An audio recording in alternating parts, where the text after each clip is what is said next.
اللهم صل وسلم وبارك على سيدنا محمد. رؤى وأحلام في المنام تدل على أن الله سبحانه وتعالى سيكرمك بأنك ستكون ولي من أولياء الله الصالحين الذين لديهم الكرامات، وحتى وإن كنت تعصي وأنت لا تعلم. هذه البشارات من البشارات النورانية التي تنير بصيرة العبد بأن الله سبحانه وتعالى يضعك في مرتبة أولياء الله الصالحين، فوجب عليك الالتزام أكثر بالهدوء والتصنت والسماع أكثر لأوامر ونواهي الله سبحانه وتعالى. أول هذه الرؤى هي رؤية الصحابة وآيات يتكررون معك في المنام، وخاصة سيدنا أبو بكر، فمن رآه رزق رقة القلب ولين الطباع واللطافة والأخلاق وزيادة في العلم والدين، وشرف بمحبة الله سبحانه وتعالى وآل البيت.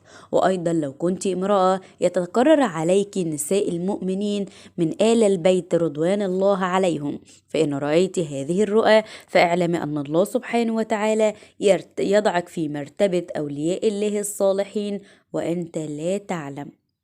أيضا رؤيتك لشخص يسمى والي أو ولي وتراه بمنظر جيد ومظهر مبهج يبتسم لك ويأخذك في حضنه باستمرار، وخاصة لو كان الشخص ده من الأموات، فالميت في دار الحق ويعلم الحق. هي بشارة جميلة جدا بأنك في مرتبة أولياء الله الصالحين، وربنا سبحانه وتعالى هيكرمك بكرامات عظيمة ستراها في حياتك القادمة المستقبلية بإذن الله سبحانه وتعالى، فأكثر من العبادات حتى ترى الجمال والنور بعينيك.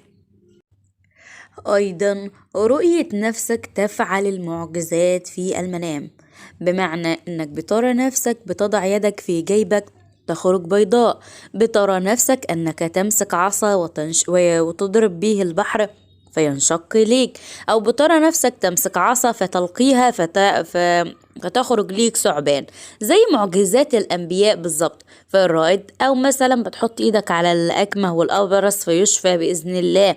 وإن رأيت نفسك الله سبحانه وتعالى يعطيك قدرات مميزة في المنام وتتكرر عليك هذه الرؤية، فاعلم أن الله سبحانه وتعالى وضعك في مرتبة أولياء الله الصالحين، وواجب عليك الإكثار من العبادة حتى تتدرج في المكانة وتعلو وترتفع. أيضا رؤية نفسك تطوف ببيت الله الحرام أو الكعبة الشريفة، وترى نفسك بتطوف فيها وتمشي فيها وتدخل فيها في أماكن، وبالفعل تستيقظ من المنام ترى أن الأماكن دي موجودة بالفعل، أو بتتجول بداخلها، أو بتزور مقام النبي صلى الله عليه وسلم بداخله وإنت ما زرتوش قبل كده لكنك بتزوره في المنام.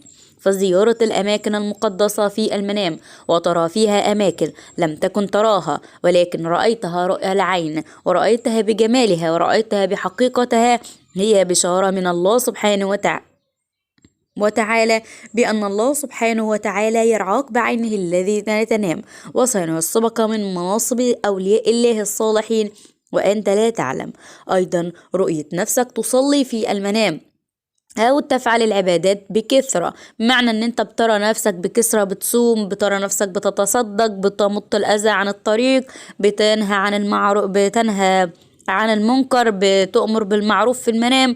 فكل ما ترى نفسك بتفعل حاجات صالحة وحاجات خير في المنام فهذه من البشارات العظيمة التي تبشر الإنسان أيا كان بأن الله سبحانه وتعالى سيمن عليك بمرتبة أولياء الله الصالحين، وستكون لك كرامة من الكرامات في المستقبل القريب.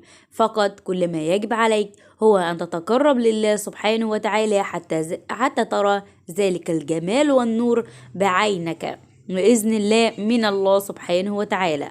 أيضا رؤية الأنبياء بتتكرر عليك في المنام، فكلما رأيت نبي فمن رأى نبي عاش حياته ورزق كراماته ورزق بركاته من الله سبحانه وتعالى. فإن الله سبحانه وتعالى لو أراك هذه الرؤى فاعلم إنك مميز وعند الله سبحانه وتعالى.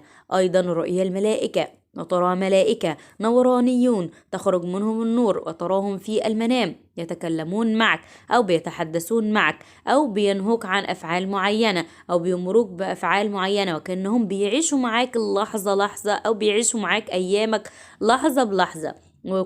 وربنا سبحانه وتعالى بيبعت لك رسائل عن طريقهم، فبينهون عن المنكر ويأمرون بالمعروف في المنام. بيقولك كده يأمروك بالحاجات الكويسة، لأنهم يعلمون مدى حب الله لك، حب الله سبحانه وتعالى لك. فربنا سبحانه وتعالى بيبعتهم ليك برسائل هي بتكون فيها هدايتك وتكون فيها نورك. وأن الله سبحانه وتعالى لو أراك هذه الرؤى اعلم إن هي تدل على أنك ولي من أولياء الله الصالحين ولك كرامة. أيضا لو رأيت أنك تقرأ في المنام أو يقرأ عليك أو ترى في المنام آيات في السماء تدل على الولاية والكرامات من الله سبحانه وتعالى والنجاة من النار ودخول الجنة، فكل هذه الآيات المبشرات تتكرر على الإنسان في المنام بالجنة أو بالولاية أو بالرفعة أو بعلو الشأن، فهذه كلها من المبشرات النورانية من الله سبحانه وتعالى بأنك ولي من أولياء الله الصالحين ولك